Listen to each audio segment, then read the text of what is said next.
가정의 날이어서 가정 이야기들을 몇 개를 더 계속 나눌 수밖에 없는 주일인데, 여러분들 그 인기 소통 전문 강사로 활동하고 계시는 김창옥 교수에 대해서 누군지 아시죠? 김창옥 교수 뭐 쇼도 TV에서 이렇게 하고 계시더라고요. 저분 이야기를 좀 잠깐 나누려고 합니다. 수많은 강연을 통해서 많은 사람들을 웃기고 울리고 또 그 마음들을 회복시켜내는 그런 아주 정말 탁월한 강사이신데, 이분도 정작 자기 안에는 그 아버지와 수년 동안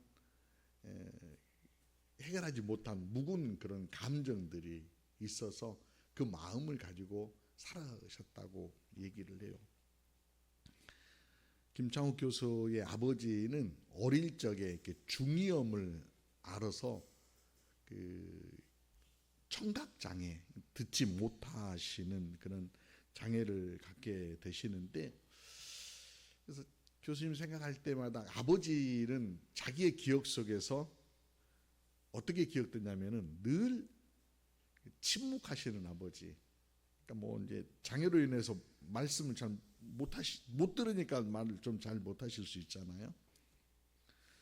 또 그런 한편으로는 소통이 잘 안 되니까 소통이 되지 않을 적에는 버럭 거칠게 화내시는 무서운 존재.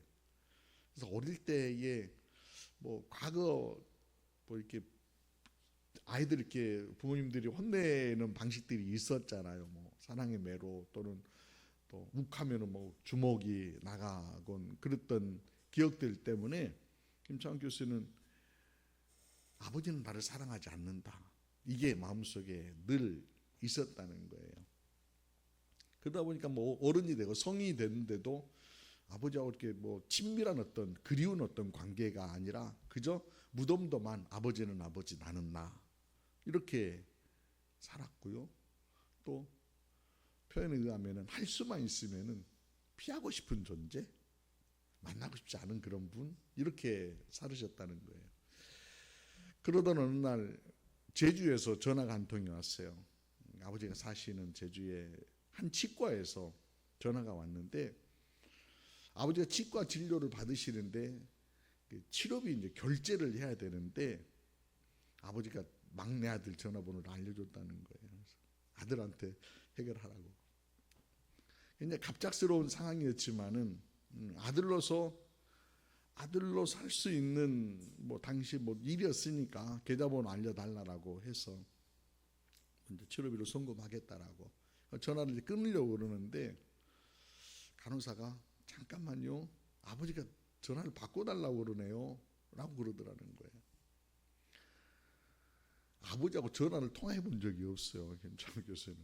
아버지 잘 못 들으시니까 당연히 통화를 해본 적이 없는데 굉장히 당황스럽지만은 그래도 아버지가 바꿔달라고 그러니까 이렇게 소화기 너머로 귀를 대고 있는데, 아버지가 굉장히 갈라진 목소리, 그냥 투박한 목소리로 막둥아 아버지다 미안하다 그러시더라는 거예요. 짧고 투박한 한마디였지만은 교수님이 품었던 그 원망과 상처를 내려놓는 그런 계기가 되었다라고 그렇게 표현합니다. 아버지가 나를 사랑하지 않는 것이 아니라 사랑을 표현하는 방법을 모르는 그런 안쓰러운 분이셨다라고 하는 그런 마음이 들었다는 거예요. 여러분 그렇습니다. 보통 이게 가족 관계이든지 우리가 세상을 살아가는 이 사랑 어떤 관계 안에서 대부분의 경우들은 정말 사랑을 하지 않아서가 아니라 그 사랑을 어떻게 전해야 되는지 모르는 서투른 표현들 때문에, 혹은 상대의 그 진심을, 숨겨진 진심을 헤아리지 못하여서 마음이 닫혀버리는 것 때문에 보통의 관계들이 어그러진다라고 그렇게 얘기를 합니다. 어떻게 하면은 더 따뜻한 관계를 이루고 또 가족들이 가정 안에서 부모 형제들이 서로 사랑하며 살아낼 수 있을까? 굉장히 큰 고민입니다. 근데 이 고민은요, 우리만의 고민이 아니라 모든 세대 또 시간을 거슬러 올라가서 골로새 교회 성도들 안에서도 이 사랑 문제에 대해서는 심각하게 다가왔던 것 같아요. 그래서 바울은 그 골로새 교회에 편지를 하면서 오늘 본문의 권면을 그들에게 전해주고 있습니다. 골로새 교회는 어디인고 하니 잠깐 또 사진 하나를 살짝 보도록 하겠습니다. 제가 자꾸 저희 개인적인 사진들을 잘 안 올리려고 그러는데 여러분 그냥 너그러운 마음으로 보시기 바랍니다. 저쪽 여러분들이 기회를 주셔서 2019년도에 소아시아 종교개혁지 소아시아 교회들을 이렇게 탐방할 때 찍었던 사진입니다. 골로새 교회 유적지인데 저게 이제 히에라폴리스라고 그렇게 불리우는 곳이고요. 소아시아 지역인데 소아시아의 서쪽 지역이 아래쪽에 있는 에베소하고는 좀 거리가 떨어져 있는 그런 지역이긴 하지만 하여튼 고대에는 저 지역이 나름대로 번성했던 그런 지역이고요. 제가 방문했을 적에 그 유적을 이렇게 발굴하는 그런 작업들을 굉장히 많이 하고 있었고 그 옆 동네에는 저게 좀 눈이 쌓여 있나? 눈이 아니라 석회질인데 온천이에요. 여러분도 빠묵갈레라고 장희민 집사님 다녀오셨죠? 네, 파묵갈레라고 하는 온천 지역인데 저희 가면은 따뜻한 물이 계속 흐르는 그런 지역입니다. 근데 전체적으로 저 지역이 이제 골로새 지역이라고 표현하기도 하고요. 저기에 골로새 교회가 있었습니다. 과거에는 저곳이 직물과 염색 산업이 발달하였던 도시였다고 해요. 그래서 굉장히 화려한 의복들, 화려한 옷감들이 거래되어지는 그런 곳이 바로 저 동네였습니다. 바울은 일상생활에서 많은 사람들이 옷이라고 하는 그런 단어가 쉽게 이해할 수 있는 거잖아요. 이 단어를 빌려서 하나님의 자녀들이 영적으로 어떻게 단장하는 것이 적절한지에 대해서 오늘 본문에서 전해주고 있습니다. 바울이 제시하는 것이 바로 오늘 설교의 제목인데요. 입고 품고 더하기. 어떻게 단장할 것인가? 입고 품고 더하자라고 하는 겁니다. 먼저 첫 번째 잘 벗고 잘 입기 8절과 9절 말씀 같이 한번 읽어볼까요? 시작. 이제는 너희가 이 모든 것을 벗어버리라. 곧 분함과 노여움과 악의와 비방과 너희 입에 부끄러운 말이라. 너희가 서로 거짓말을 하지 말라. 옛사람과 그 행위를 벗어버리고. 벗어버리라는 단어들이 두 번에 걸쳐서 등장하고 있습니다. 벗어야 될 것을 안 벗고 있으면은 불편해질 수 있다라고 하는 거 여러분 기억하셨으면 좋겠습니다. 고등학교 때인데요. 여러분도 뭐 아마 그런 경험 많이 있으실 거예요. 겨울 왜 그때는 추웠는지 몰라요. 그렇게도 많이 추웠어요.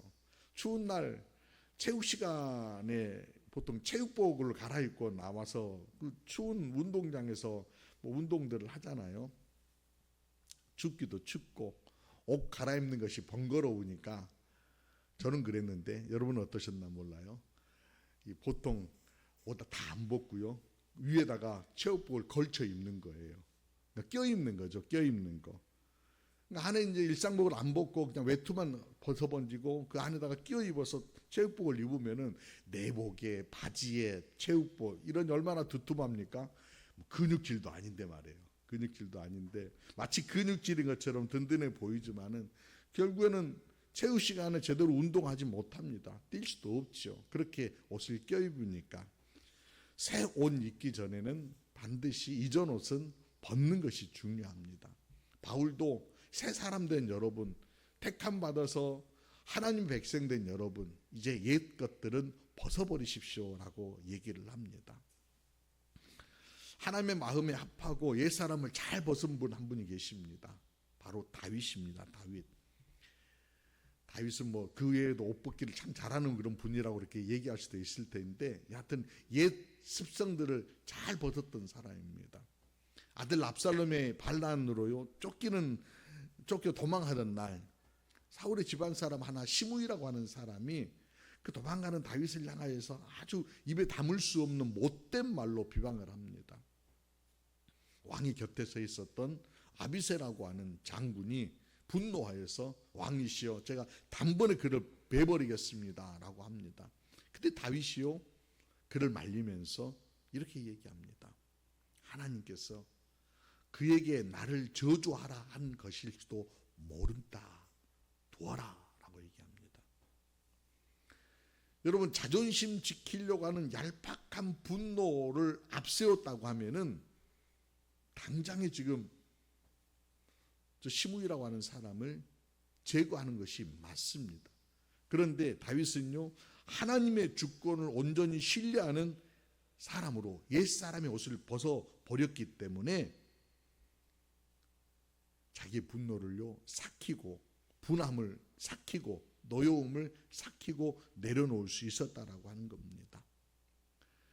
이제 낡은 옷을 벗는다라고 하면은 이제 새로운 옷을 또 입어야 되잖아요. 그래서 12절 말씀 보면은 입어야 될 5가지 성품에 대해서 소개를 쭉 하고 있습니다. 가장 먼저 입어야 될 것.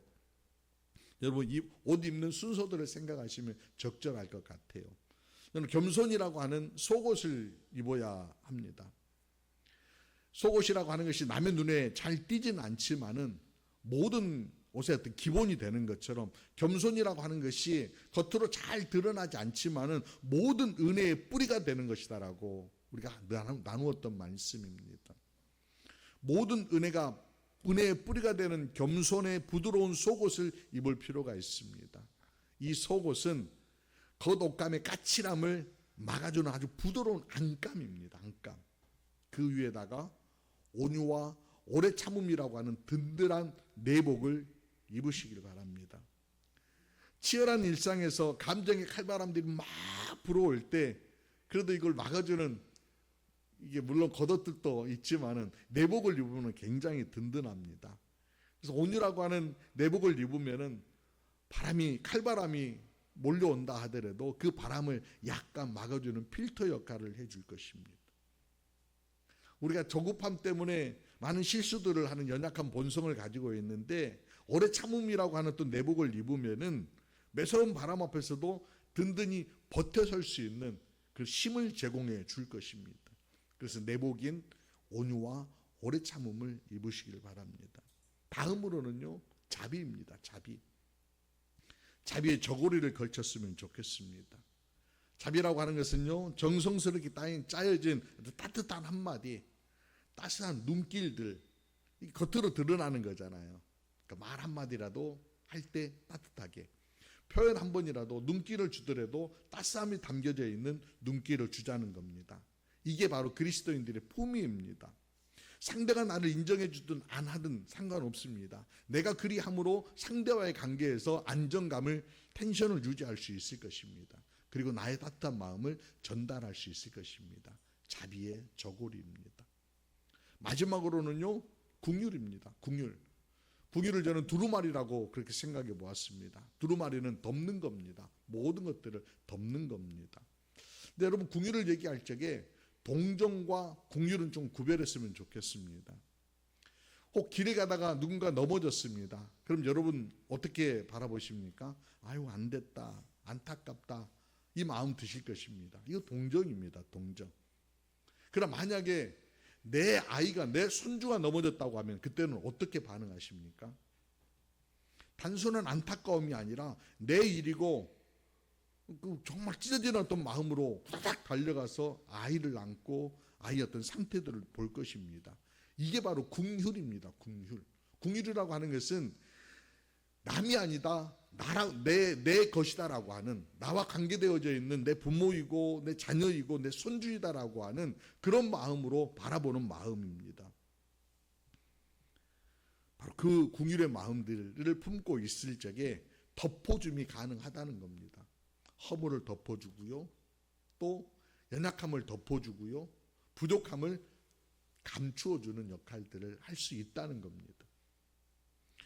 겸손의 속옷, 온유와 오래 참음의 내복, 그리고 자비의 저고리, 또 긍휼의 외투를 여러분 모두가 입으시기를 바랍니다. 두 번째는요, 이제 품기입니다. 품기. 품기는 13절 말씀 잠깐 봅니다. 같이 한번 읽어볼까요? 시작. 누가 누구에게 불만이 있거든 서로 용납하여 피차 용서하되 주께서 너희를 용서하신 것 같이 너희도 그리하고.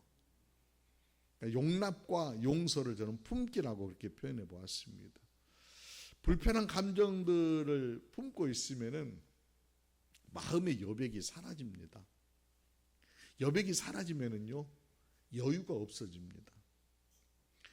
제가 며칠 전 아내와 티격태격하게 좀 불편한 일 하나가 있었습니다. 말 한마디가 제 마음을 톡 건드려서요, 불편합니다. 그러니까 자꾸 저도 옹졸한 사람이었는지 자꾸 이렇게 여백이 없어지니까 바라보는 것들이 자꾸 엉터리 같은 것들만 바라보게 되더라고요. 우리 다 그런 사람들입니다. 그래서 상대가 내 안에 들어올 수 없게 불편함이 있으면, 불만이 있으면 그렇게 되는 겁니다. 그게 결국에는 나를 우울하게 하고 나를 늪으로 빠뜨리는 거예요. 이걸 대처하기 위해서, 이걸 빠져나오기 위해서 불만이 있거든 뭐라고 합니까? 불편함이 있거든 용납해라, 용서해라. 다시 말해서 품어라. 품으라는 거예요. 불만을 품는 것이 아니라 상대를 품으라, 가슴으로 품으라는 것입니다. 여러분, 어른된 여러분들이 아이들이 무슨 실수하면은 질책하는 것보다 안아주는 것을 먼저 하신 다음에 아이를 설득하고 아이에게 얘기를 하는 것이 적절한 로드맵입니다. 먼저 혼낸 다음에 왜 그랬는지를 얘기하면은요, 아이들이 닫습니다, 마음을. 우리도 그러잖아요. 우리도 막 뭔가 실수했을 때 실수한 것을 지적하면서 막 혼낸 다음에 그 다음에 이래 했어라고 아무리 설득하려고도 이미 닫혀진 마음은 왠지 상대를 받아들이지 못하는 그런 마음이 되는 겁니다. 근데 이게 쉬운 일이 아니잖아요. 결코 쉬운 일 아닙니다. 품는다는 게 쉬운 일 아닙니다. 자식 품는다는 거 잘 안 됩니다. 그래서 새겨야 되는 것이 그래서 새겨야 되는 것이 우리 모두가 새겨야 되는 마음이 그리스도의 마음입니다. 그리스도께서 용서할 수 없는 죄인들을 십자가에서 모든 것을 내어주시기까지 사랑하시고 품어주셨잖아요. 그 마음으로 바라봐주고 그 마음으로 품는 것입니다. 이럴 적에 주님께서 우리를 기뻐하시는 줄로 믿습니다. 사탄은 끊임없이 서로의 작은 허물들이라도 들춰내어서 비난하게 만들고 관계를 무너뜨리려고 하지만 하나님은 도리어 그럼에도 불구하고 참아주시고 다시 일으켜 세워주십니다. 요셉을 한번 보세요. 요셉이요, 형들의 손에 팔려갑니다. 노예로 삽니다. 죄수로 삽니다. 캄캄하게 보냈던 시간들이 하루 이틀이 아닙니다. 얼마나 많은 깊은 그 아픈 쓴뿌리가 있겠습니까? 하지만 요셉이요, 그 형들을 마주하였을 때 했던 말을 우리는 잘 알고 있습니다.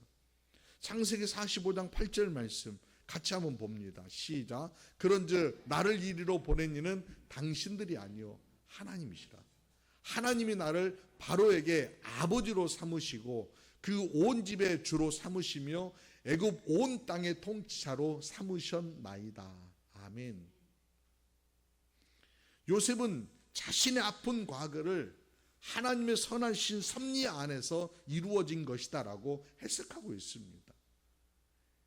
이게 품는 방법이라는 거예요. 은혜의 렌즈로 상대를 바라보고, 비록 원수 같은 형들이지만은 진심으로 품어낼 때에 화해의 역사들이 나타나게 된다라고 하는 것입니다. 관계가 원만해지는 역사들이 나타나게 된다는 겁니다. 두 번째가 품기였습니다. 이제 마지막은 세 번째 더하기입니다. 더하기. 14절 말씀인데요. 같이 읽어봅니다. 시작. 이 모든 것 위에 사랑을 더하라. 이는 온전하게 매는 띠니라. 아멘. 더하라, 매는 띠다 라고 하는 것 잘 기억하십시오. 우리가 실천하려고 하는 긍휼이든 자비든 겸손이든 혹은 용서하고 용납하고 품는 것이든 이 모든 것들이 의무가 된다면 굉장히 무거운 족쇄가 될 겁니다. 그죠? 오늘 또 목사님 설교 들었는데 또 겸손 얘기하시네. 또 자비 얘기하시네. 또 궁일 얘기하시네. 또 품으라고 얘기하네. 여러분 이게요, 내 족쇄로 하나하나 달고 있다라고 하면은 굉장히 차가운 율법이 되어버립니다. 기쁨도 사라질 겁니다. 마음 없는 형식으로는 아유 그래 그렇게 하자 이렇게 생각할 수 있을 겁니다. 그런데요, 성경은, 바울은, 하나님은 우리가 뭐라고 얘기하냐면은 그 위에 더하라 합니다. 뭘요? 사랑을 더하라. 사랑 한 스푼을 반드시 더하라. 사랑을 더해야 기적이 일어난다라고 얘기해 줍니다. 내가 섬기는 모든 행동의 이유는, 내가 상대를 바라보는 모든 것의 이유는 결국 사랑이라는 겁니다. 사랑. 하나님을 사랑하기에 우리가 오늘 또 온 마음으로 예배를 올려드리고 있고요. 형제를 사랑하기에 진심으로 가까이 가서 내가 수고로움을 행하는 것입니다. 예수님께서 나에게 펼쳐주신 그 사랑의 동기들이 나에게 있어서 그 사랑을 품고 또한 오늘을 또 살아내는 겁니다. 그러잖아요. 집안에서 남편들 아내를 돕기 위해서 설거지 뭐 이런 것들을 합니다. 규칙을 정해놓고 당신이 설거지 해야 되는 거니까 해 라고 하는 것은 율법입니다. 그러나 사랑해서 하면은 도리어 그것이 기쁨이 될 수 있고요, 도리어 노동이 아니라 즐거운 댄스가 될 수도 있는 겁니다. 모든 것 위에 여러분 사랑을 더하시기를 바랍니다. 근데 이게 쉽지 않죠? 안 쉬워요. 쉽지 않은 얘기를 자꾸 하십니까? 쉽게 풀어갈 수 있는 팁을 하나 여러분들에게 소개를 하려고 합니다. 바울이 전하는 겁니다. 15절 말씀 보니까 팁을 이렇게 전합니다. 그리스도의 평강이 너희 마음을 주장하게 하라. 그리스도의 평강이 너희 마음을 주장하게 하라. 이게 참 재밌는 표현인데, 주장한다라고 하는 것이 원어적으로 해석을 하면은 규칙을 판결하는 심판이라는 거예요. 심판의 의미가 바로 저기 있어요. 그리스도의 평강이 너희 마음이 심판하게 하라. 그리스도의 평강이 너희 마음 가운데 주님께서 심판자로 세워둬라. 주님이 어떻게 판단하시는지 너희가 주님께 맡겨드려라. 이런 의미예요. 여러분, 갈등의 어떤 상황이 주어질 적에 대부분은 내 자존심이나 내 혈기나 내 기분이 판단의 기준입니다. 그 기준을 가지고 있기 때문에 불꽃이 터져서 감정의 불이 다 오르는 거예요. 그런데 바울은 그 모든 거의 판단을 내가 아니라 그리스도께, 그리스도의 평강에 내어드리라라고 그렇게 요구하고 있습니다. 간단하게 이렇게 한번 어떤 상황들이 펼쳐집니다. 그럼 반드시 주님께 여쭤보라는 거예요. 주님, 지금 내가 하려고 하는 이 말이 정말 화평을 세우는 것입니까? 화평을 깨뜨리는 것입니까? 주님, 이 상황에서 나는 무엇을 하는 것이 주님이 원하시는 답입니까? 여쭤보라는 거예요. 잠시 멈춰서 심판의 판단을 받아보시는데, 주님께서 주님의 평강을 했을 때 오케이 하면은 그렇게 가십시오. 그런데 나에게 걸림이 있어서 no, out 이렇게 말씀하시면 여러분 돌아서는 게 맞습니다. 아무리 내 입장이 정당하더라도 주님께서 부드럽게 no라고 말씀하실 적에 내 입을 닫는 것이 맞습니다. 일상에서 내 옳음보다 주님의 평강을 더 소중하게 여길 때에 우리의 삶은요, 그리스도의 평강이 흐를 뿐만 아니라 사랑 더하기의 역사들이 나타나게 된다라고 하는 겁니다. 바라기는 여러분 모두가 이런 걸음들을 걸어내심으로 말미암아 여러분들의 삶의 자리 가운데 하나님의 은혜가 풍성하게 넘쳐나는 여러분 모두 되시기를 주님의 이름으로 축원합니다. 사랑하는 여러분, 하나님 우리를 택하시고 거룩하고 사랑받는 자라고 부르십니다. 우리는 어쩌다가 우연히 이 자리에 모인 사람들이 결코 아니라는 겁니다. 하나님의 놀라운 섭리 가운데에 한 울타리 안에서, 가정이라고 하는 울타리 안에서 하나님이 이루어 놓으신 가정을 이루며 생활하고 계시고요. 또 교회 공동체 안에서 한 형제요 한 자매이다라고 우리가 서로 부르며 한 지체로 묶여진 거룩한 백성들입니다. 이제 내 힘으로 벗기 힘든 옛사람의 무거운 옷을요 성령의 도우심 따라서 과감히 벗어버리시길 바랍니다. 그리고 그리스도께서 친히 입혀주시기를 원하시는 은혜의 성품들을 아름답게 덧입으십시오. 그리고 넓은 가슴으로 용서하고 용납하며 품어주는 저와 여러분이 될 수 있기를 바랍니다. 그리고 모든 수고와 헌신 위에 사랑을 더하여 세상이 결코 흉내낼 수 없는 예수 그리스도의 향기를 전하는 우리 모두가 될 수 있기를 바랍니다. 이게 바로 거룩한 백성이요, 이게 바로 구별된 하나님의 사람들이 살아내는 방식인 것입니다. 우리 교회와 여러분과 여러분의 가정이 그런 가정, 그런 삶이 되어지시기를 주님의 이름으로 축원합니다. 기도드리시겠습니다. 사랑의 주님, 말씀을 통해 사랑의 삶을 열어주시고 은혜를 부어주시니 감사합니다. 돌아보면 우리는 여전히 옛사람의 옷을 벗지 못했음을 고백합니다. 연약하여 불만을 마음에 품었고 주님보다 내 자존심을 앞세워 심판관 노릇을 하며 서로에게 상처 주었음을 고백합니다. 주님, 이제는 십자가에서 우리를 품으신 그 크신 은혜를 기억하며 우리도 서로의 연약함을 넉넉히 품게 하옵소서. 우리가 행하는 모든 일을 위해 사랑의 띠를 띠게 하시고 오직 그리스도의 평강으로 풍성히 채워 주옵소서. 그리하여 잊고 품고 더하는 삶을 통해 가정이 천국을 이루게 하시고 이 땅에 작은 천국을 세워가는 하나님의 사람들이 되게 하여 주옵소서. 다스려 주시고 도우시고 이끌어 주심을 믿사옵고 우리 구주 예수 그리스도의 이름으로 감사하며 기도드리옵나이다. 아멘. 아멘.